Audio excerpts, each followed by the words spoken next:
Hey, everybody. Welcome back to another episode of San Diego Prep Insider. Time for our weekly check-in with Bodie DeSilva from Scorebook Live, the official digital content provider of all things high school sports. Bodie is very generous to share his time with us every week. Bodie, this week you've been highlighting some of the players to watch. Everybody's a player to watch. We are an equal opportunity lover. And there'll be a bunch that'll break out this year, and that's what's great. So, yeah, but the only players that we don't want you to watch are Santana baseball players. That is quite literally the only thing that this show has ever encountered. What about Palo Verde? Am I free from them now, or am I not allowed to watch them? No. Our disrespect of Palo Verde was only very singular in that we didn't think that they were going to win a championship. And it was just, oh, ha, we did that 2 years in a row. They proved us wrong. I didn't think they'd win one. I thought they'd win two. Yeah, the Santana baseball thing seemed to somehow on accident be a deep-seated hatred that our show had for their program, despite them going on to win a championship. But yeah, we're talking about players. We're talking about games. Scrimmages are in the books. We're into week one. So that's a jarbled mess of an introduction, but I want to kind of say, like, what are like three things, teams, players, games, anything, call it three things that you are looking for in this week one? Yeah, I'm interested to see which San Diego team that's going out of the section can go pick up a big win and kind of make an early season statement. Doesn't necessarily mean Southern section. I know El Camino is going up to Mission Viejo. They're certainly not the favorites. I'll give them a chance to win it, though. That would be a huge monumental win. Is it Lincoln that's going out to Hawaii? They're going to play on Thursday night. I won't try and butcher Waiane, something like that, their name. Is it whether it's because Carlsbad's going out of town as well? I believe that's Inglewood. So yeah, which of these can kind of make that early season statement for grabbing a big win for San Diego? I know some have them coming in. San Pasquale's hosting Segerstrom. Oceanside, that's another one. They're going up to San Juan Hills. Mira Mesa is going to Etiwanda. There are a couple more on there, but which in that group can any of them, can multiple of them go make a statement early on and show like, hey, like San Diego may have some top players. They've won what back-to-back years, three state titles each year. So that's, you're making a statement there already, but kind of backing it up is, oh, it wasn't just a couple year run. Like, hey, like there's something here long-term. Fair enough. What's number two?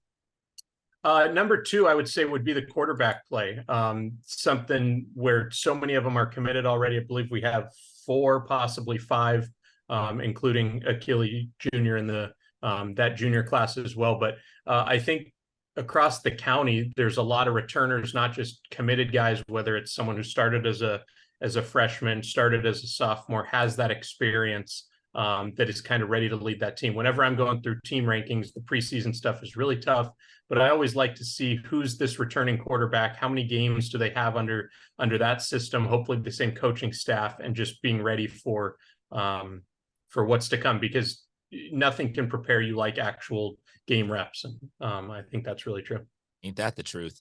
Third thing that you're looking at, and once again, you can find Bodie at SD Preps on all the social media. You can also follow Scorebook Live at SBLive CA or download the SBLive Sports app. Bodie, your third thing that you are looking for this week in week one of San Diego high school football. Yeah, not necessarily week one, but as we go on, who is going to be that team that is the main challenger to a Lincoln and Carlsbad? Not that we should already pencil that in, but I think pretty much universally, those are the top two, whatever order you want to put them in. I'm someone that's pretty high on Helix this year. Is Granite Hills going to be able to back up their run? Who of that next group is Madison ready to make a jump? Is St. Augustine a year away? They got a lot of talent, but are they too young yet to kind of make that next jump? Is it someone in league with Carlsbad? Can Mission Hills or La Costa Canyon make a jump up this year and kind of be a top challenger and make their way into open?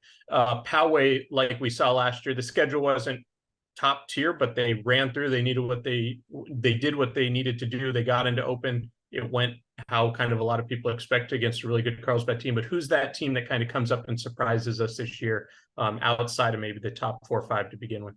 I think you're absolutely fine to just have it be the default of we're dancing towards a Carlsbad Lincoln rematch, and then anybody else that comes into that situation is an underdog, because that's a fun plot line to say, hey, defending, repeat, or a fun underdog.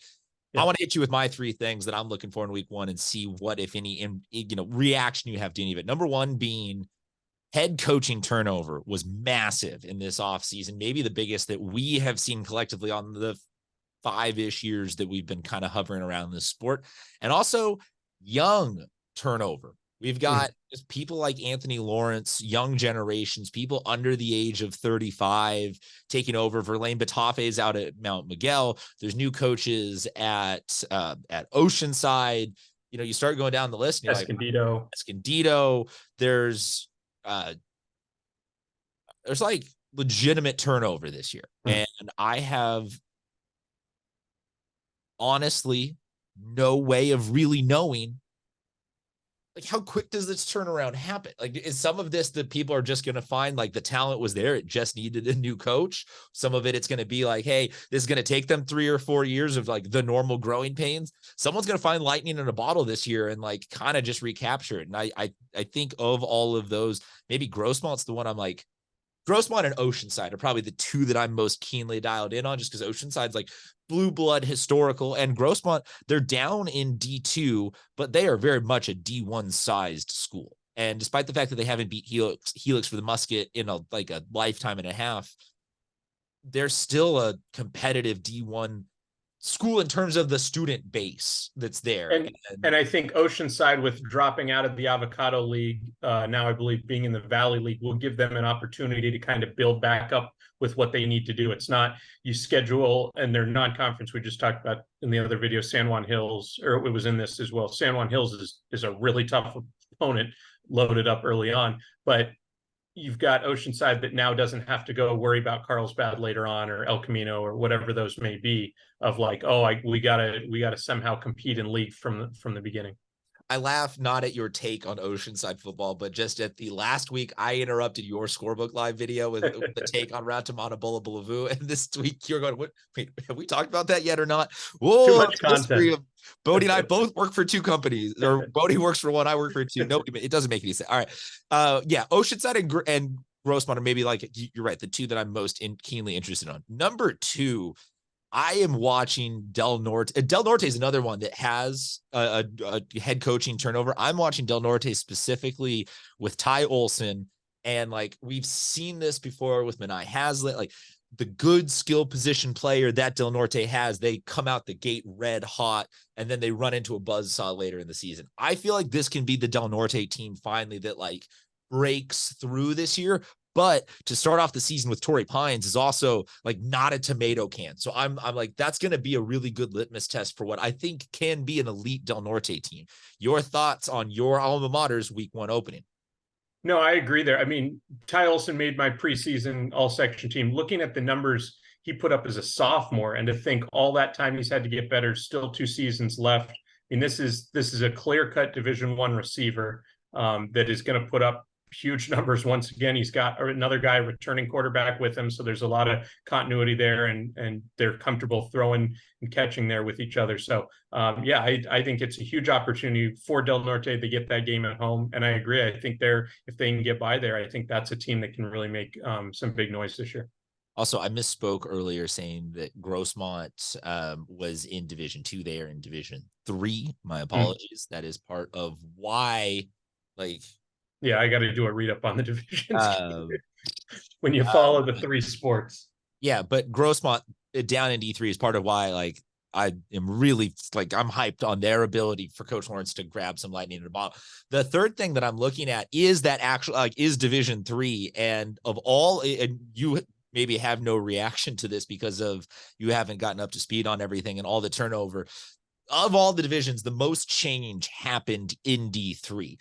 And we have Palo Verde Valley on there, like they were D5, then D4, then D3. So they're all the way up. We have teams like Vista and Grossmont and Otay all the way down in Division 3 from being in D1 and D2 in recent years. Also, the D4 chunk that moved up, including Palo Verde Valley, also with Montgomery and Country Day.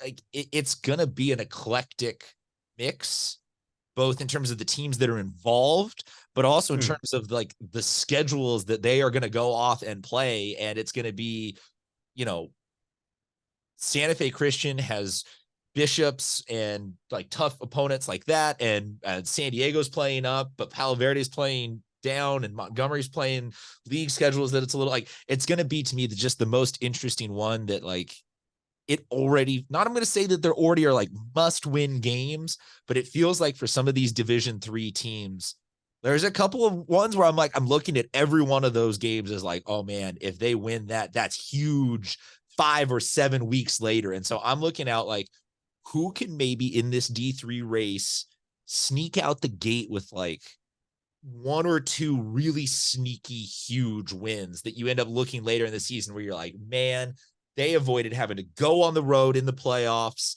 and whatever it was, because out the gate, you know, so-and-so caught so-and-so sleeping. Like San Diego beat Mission Bay that week one, like this, that, like there's just, I feel like there's bound to be something in this D3 week 1 or 2 that ends up being real juicy.